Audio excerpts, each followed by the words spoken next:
자, 오른손을 가슴에 얹고 나는 주의 것입니다. 고백하십시오. 나는 주의 것입니다. 할렐루야.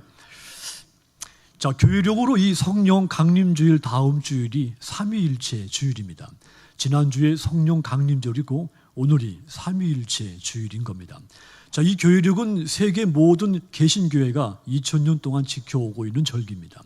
자, 이 삼위일체 주일은 성부와 성자와 성령이 한 하나님이라는 것을 고백하고 그 하나님께 영광을 돌리는 것이 이 삼위일체 주일입니다.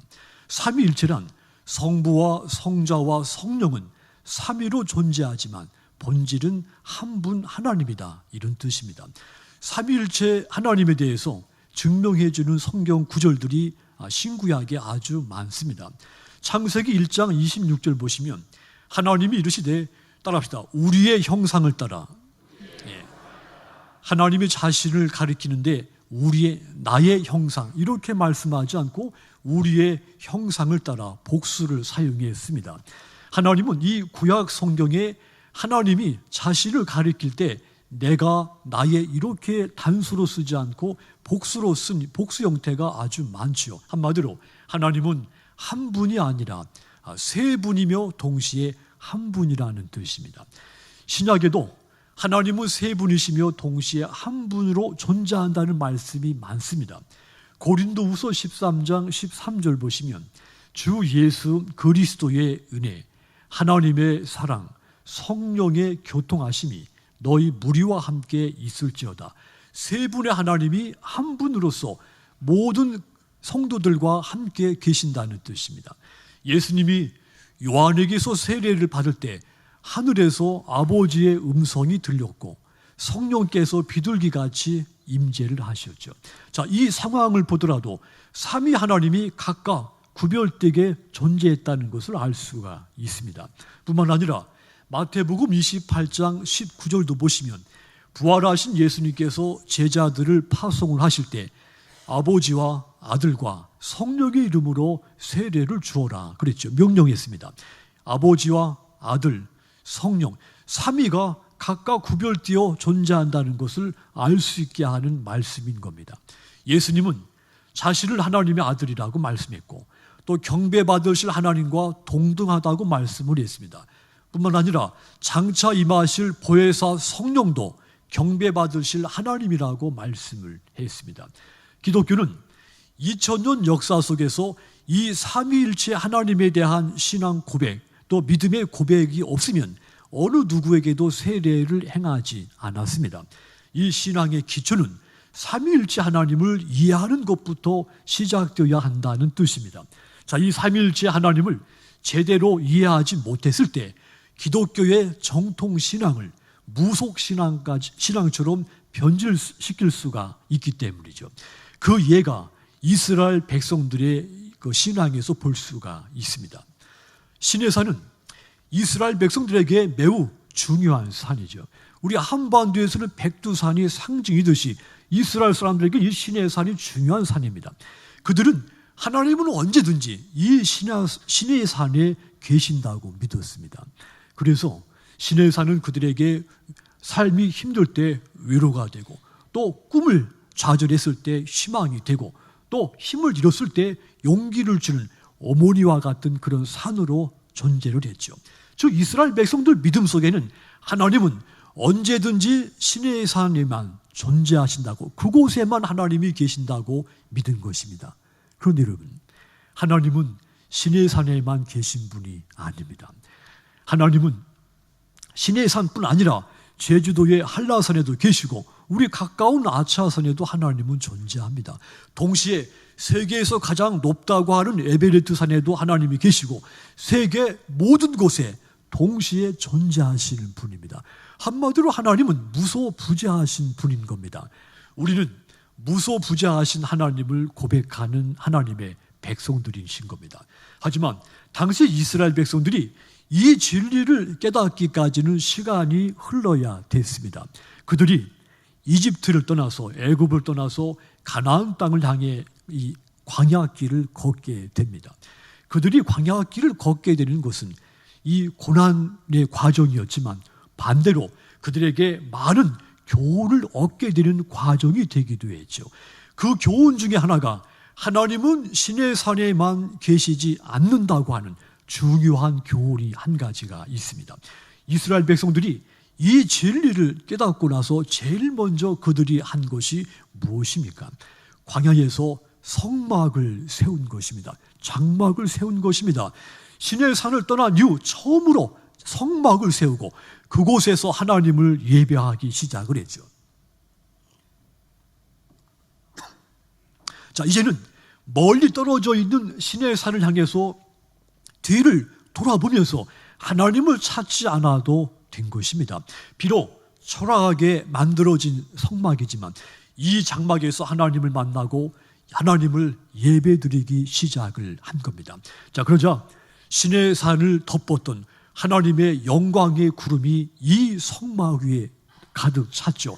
하나님의 임재를 상징하는 하나님의 영광이 이 장막 위에 가득 차기 시작했다 그랬습니다. 하나님이 시내산에도 계시지만 여기 이 성막 위에도 계신다는 것을 이스라엘 백성들에게 눈으로 시각적으로 입체적으로 보여준 겁니다.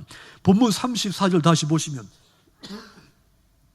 구름이 휘막에 덮이고 여호와의 영광이 성막에 충만하며 그랬습니다. 하나님의 영광의 광채가 그들이 광야에서 처음 지은 그 성막을 가득 채웠다 그랬죠. 신명기 31장 15절도 보시면 여호와께서 구름 기둥 가운데 장막에 나타나시고 구름 기둥은 장막 문 위에 머물러 있더라.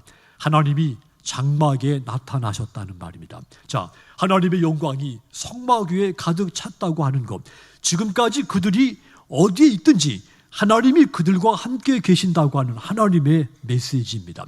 그들은 지금까지 하나님은 오직 시내산에만 영원히 움직이지 않고 계시는 줄만 알았다 그랬죠. 그래서 삶이 힘이 들고 고달프면 또 앞길이 가로막힐 때면 시내산을 향해 뒤를 돌아보고는 했습니다. 시내산을 향해 뒤를 돌아보면서 저 시내산에 하나님이 존재하시지, 저곳에서 하나님이 우리를 지켜보시면서 우리에게 막힌 길을 뚫어주시고 우리의 잃어버린 꿈을 갖게 해주시지, 늘 그런 식이었습니다. 그런 믿음을 가지고 행진을 하니, 인생을 사니 그들이 얼마나 힘들고 고통스러운 그런 삶을 살았겠습니까? 힘들고 어려울 때마다 시내산이 있는 곳을 다시 돌아가고 싶은 그런 회개 유혹이 또한 그들에게 얼마나 컸겠습니까? 그런데 하나님은 시내산 안에 갇혀 계신 분이 아니었습니다. 처음부터 시내산에만 존재하지 않았습니다. 이스라엘 백성들이 그렇게 무속신앙까지 믿었을 뿐입니다. 하나님은 창조 때부터 지금까지 어느 특정한 곳에 계시지 않았습니다. 모든 곳에 동시에 존재하셨죠. 언제나 이스라엘 백성들 가장 가까웠게 존재하고 계셨던 겁니다. 사무엘하 7장 9절 앞부분을 보면 네가 가는 모든 곳에, 따라합시다, 내가 너와 함께 있어. 네가 가는 곳에 나는 언제든지 너와 함께 있겠다, 그런 뜻입니다. 하나님은 이 백성들과 멀리 떨어진 적이 없으셨던 겁니다. 그들에게 이런 신학의 자각이 일어나고 나서야 비로소 이 백성들이 하나님을 진정으로 만날 수가 있었던 것입니다. 그리고 삼위일체 하나님께 영광을 돌릴 수가 있었던 것입니다. 성도 여러분, 하나님은 우리가 서 있는 이곳에 계십니다. 우리 가정에 하나님이 존재하시고 우리가 일하는 그 일터에 하나님은 존재하십니다. 예배 드리고 있는 이 교회, 우리 교회 안에 지금 이 공간 속에 하나님은 존재하십니다. 하나님은 어떤 특별한 장소에 계신 분이 아닙니다. 하나님을 찾고 하나님을 예배하는 모든 장소, 모든 시간대에 존재하시는 분입니다. 이것이 올바른 신앙입니다. 그런데 이것을 깨닫지 못하고 사는 사람들이 있는 것입니다. 이게 문제입니다. 여전히 출애굽 당시 이스라엘 백성들처럼 하나님은 시내산에만 계신다고 믿는 것처럼 그렇게 행동하고 뒤를 돌아보고 믿고 그렇게 사는 사람들이 여전히 무속신앙같이 사는 사람들이 있는 겁니다. 여러분, 시내산에만 계신 하나님, 그래서 자꾸 뒤를 돌아보게 되는 신앙, 이미 시내산을 지나 멀리 떠나왔는데도 불구하고 시내산을 향해 자꾸 뒤를 돌아보려고 하는 이런 신앙은 우리에게서 속히 물리쳐내야 할 무속적인 신앙인 겁니다. 그렇다면 이스라엘 백성들이 왜 자꾸 뒤를 돌아보려고 했으며 왜 성삼위 하나님께 영광을 돌리지를 못했을까요? 마찬가지로 저와 여러분이 왜 하나님의 성삼위 하나님께 영광을 돌리지 못하게 됩니까? 첫 번째는 하나님에 대한 이해가 부족하기 때문입니다. 이스라엘 백성들이 그와 같았죠. 하나님은 어떤 분이시며 하나님은 어떻게 존재하시고 하나님을 어떻게 이해를 해야 되는가? 이것은 우리 신앙의 기초에 아주 중요한 문제입니다. 그런데 이 이스라엘 백성들에게는 하나님에 대한 이해가 부족했던 겁니다. 그래서 자꾸 시내산을 향해 뒤를 돌아보게 되었던 것입니다. 이사야서 55장 8절 보시면 내 생각은 너희 생각과 다르며 내 길은 너희 길과 달라서 그랬죠. 하나님은 저와 여러분의 관념이나 생각, 이해를 초월하여 존재하신다는 뜻입니다. 하나님은 교회보다 더 크신 분이시며 교파보다 더 크신 존재시며 우리는 하나님을 결코 길들일 수가 없는 존재이신 분입니다. 내가 생각하는 것만큼 하나님이 존재하는 것이 아닙니다. 내가 상상하는 수준처럼 하나님이 그렇게 존재하시는 분이 아닙니다. 하나님은 내 생각이나 내 수준을 훨씬 뛰어넘어 존재하시는 분입니다. 우리 스스로 나는 합리적이고 논리적이라고 생각을 하죠. 하지만 하나님은 우리의 합리성과 논리성을 훨씬 초월하시는 분입니다. 우린 간혹 뜻밖의 힘든 고난을 만나게 되면 하나님은 정말 존재하시는가? 의문을 품을 때가 있습니다. 하나님을 내가 전심으로 섬기면 내 인생이 형통할 것이라고 믿고 하나님을 전심으로 섬겼는데 고난이 찾아왔을 때 하나님은 정말 계시는가? 하나님은 정말 내게 존재하시는가? 의심스러워할 때도 있지 않습니까? 여러분, 그와 같은 것은 우리가 하나님의 존재에 대해서 이해가 부족하기 때문입니다. 하나님을 전체로 온전히 이해하지 못하고 하나님을 부분적으로만 이해하고 있기 때문에 이런 절망이 있고 의심이 들고 실망을 하게 되는 겁니다. 하나님은 저와 여러분의 상식 속에 존재하지 않습니다. 하나님은 스스로도 그렇게 말씀을 했죠. 내 생각과 너희 생각은 다르다. 하나님에 대한 이해나 부족이 있고 지식이 부족했을 때 누구든지 하나님이 계시지 않는가? 하나님은 없지 않은가? 이런 의문이 생기게 되며 자꾸 뒤를 돌아보게 되는 겁니다. 이스라엘 백성들이 그러했고 우리가 지금 믿음이 온전히 서기 전에 우리의 모습이 그러했습니다. 이스라엘 백성들, 하나님은 시내산 높은 곳에 계실 것이라고 생각하고 늘 이 생각과 이 수준에서 벗어나지 못했을 때 그때마다 그들은 그 믿음이 갈팡질팡하고 힘들 때마다 뒤를 돌아보고 그러곤 했던 겁니다. 그래서 하나님은 그들에게 성막을 짓게 하고 나는 시내산에만 존재하지 않고 나는 너희들이 어디를 가든지 너희가 어느 시간대에 존재하든지 있든지 나는 늘 너희와 함께 한다고 메시지를 주신 겁니다. 사랑하는 여러분, 하나님을 바로 알아야 됩니다. 하나님은 어디든지 계시며 보이지 않지만 여전히 나를 지켜보고 계시고 나를 인도하고 계신다는 사실을 믿으시기 바랍니다. 하나님은 결단코 그 높은 시내산에만 존재하지 않습니다. 여러분이 특별하다고 생각하는 그 특별한 장소에만도 존재하지 않습니다. 우리가 생각이 어렸을 때는 하나님은 교회 안에만 계시는 줄 생각을 하죠. 제가 어렸을 때 오직 교회에 가서 찬송하고 기도해야 하나님이 내 찬송을 들으시고 내 기도를 들으실 것 같지만 생각을 했습니다. 하나님은 우리가 예배하고 하나님을 의지하고 찾는 모든 시간, 모든 공간에 존재하시는 겁니다. 역대하서 17장 8절 보시면 네가 어디로 가든지 내가 따라합시다. 너와 함께 있어. 네가 어디로 가든지 나는 너와 함께 있겠다 했습니다. 이 말씀과 같이 하나님은 어디든지 어느 시간이든지 나에게 가장 가까이 계신다는 사실을 믿고 믿음 생활 하시기를 주님의 이름으로 권고를 드립니다. 그리하여 오늘 이 삼일체 주일에 무소부재하신 성부 하나님께 영광을 돌리시는 여러분들이 다 되시기를 주님의 이름으로 축원합니다. 두 번째로 우리가 하나님의 영광을 올리지 못하는 두 번째 이유는 내가 끊임없이 반항적이고 이기적이고 완고한 마음을 품기 때문입니다. 우리가 교회 행사들을 많이 치러내지요. 그런데 교회 행사가 우리 자신의 필요 때문에 치러질 때가 있습니다. 하나님을 위한 행사를 갖지만 알고 보면 우리 자신을 위한 행사가 될 때가 있다, 그런 뜻입니다. 교회 행사를 잘 치르고 나서 너무 내 마음이 허무하거나 혹은 불평불만들이 많이 생기는 것은 다 그 이유 때문인 겁니다. 오직 하나님의 목적, 하나님의 영광, 교회의 목적, 교회의 영광만을 위해서 행사를 치렀다면 절대로 불평불만이 생겨날 수가 없는 겁니다. 지금 이스라엘 백성들 큰 일을 행하고 있습니다. 이집트를 탈출해서 민족 대이동을 하고 있습니다. 자, 그런데 하나님의 이것은 하나님의 섭리 가운데 이루어지고 있는 일이죠. 그런데 이 백성들은 이것이 하나님의 큰 섭리라고 하는 사실을 깨닫지 못하고 자신들을 위한 일처럼 생각을 한 겁니다. 우리가 자유를 얻었다.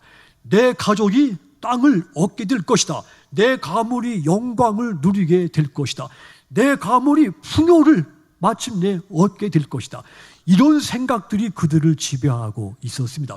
그래서 광야를 가는 동안 그들은 끊임없이 불편하고 힘이 들면 반항하고 이기적이고 고집스럽게 자기 주장들을 펼쳤던 것입니다. 이것은 인간의 죄성입니다. 타락한 인간은 하나님과 화목하지 못하고 하나님께 대적하며 자기가 가고 싶은 길을 가려고만 하는 겁니다. 이러한 죄악이 하나님과 우리 사이를 끊임없이 갈라 놓습니다.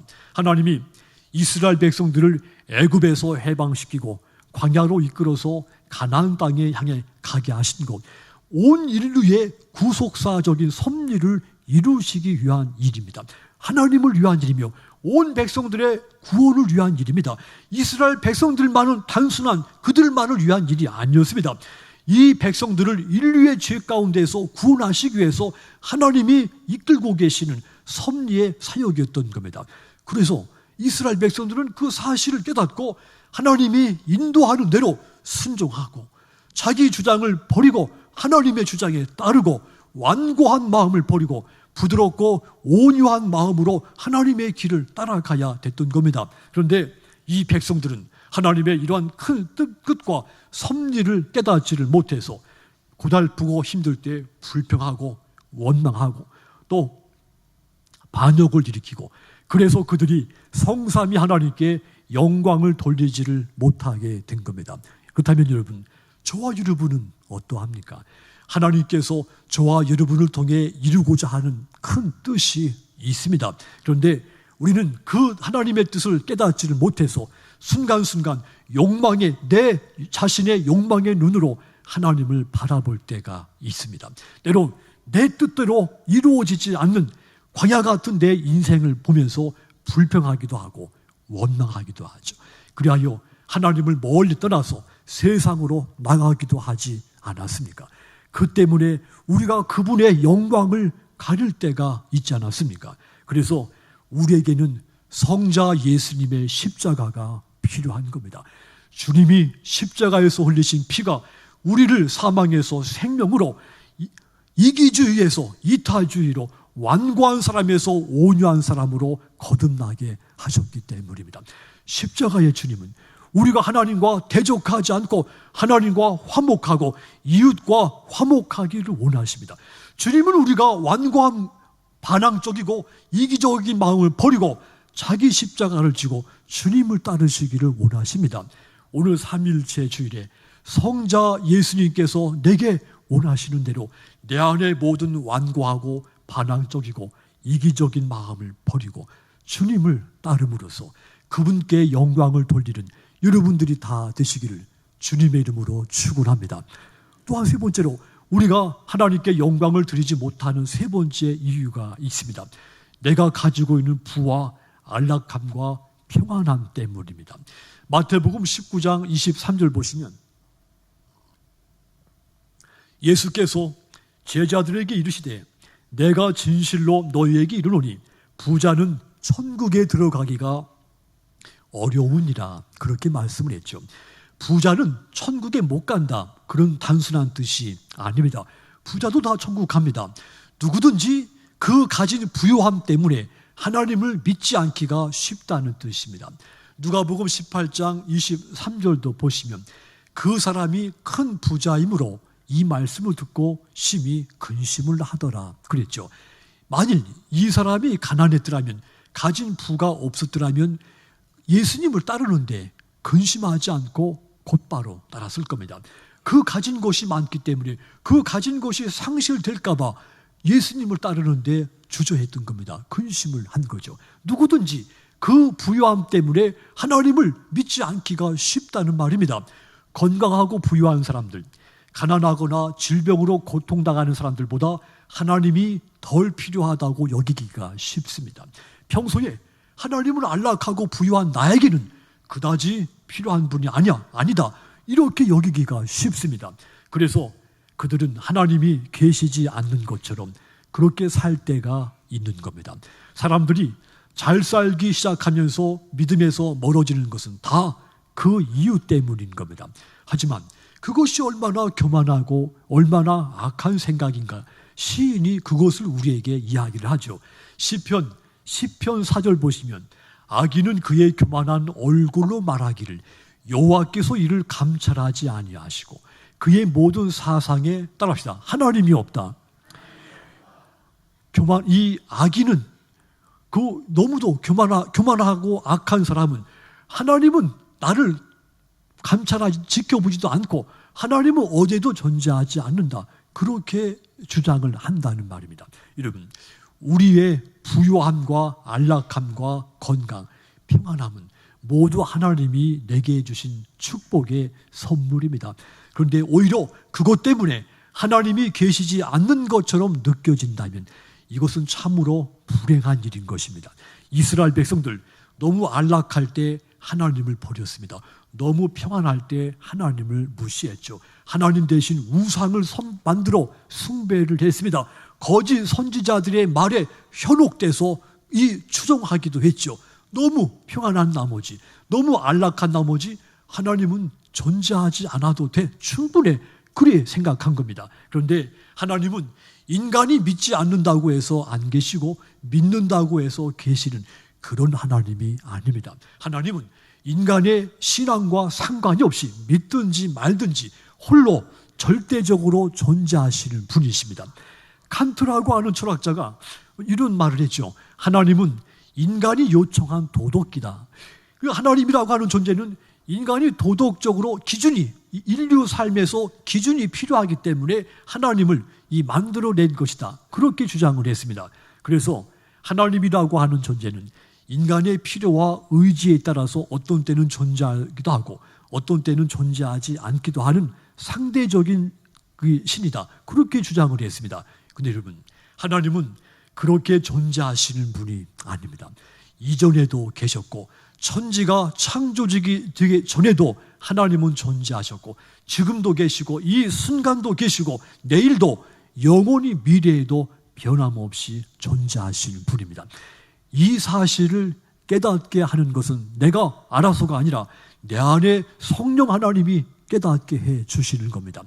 이사야서 11장 2절 보시면 그의 위에 여호와의 영, 곧 지혜와 총명의 영이며 모략과 재능의 영이며 지식과 여호와를 경외하는 영이 강림하시리니, 하나님의 영이신 성령은 우리에게 지혜와 총명과 모략과 재능의 영으로서 우리를 모든 사실들을 끊임없이 깨닫게 하신다는 말입니다. 사도행전 15장 18절도 보시면 예로부터 이것을 알게 하시는 주의 말씀이라 함과 같으니라. 여기서 주는 성령 하나님을 가리킵니다.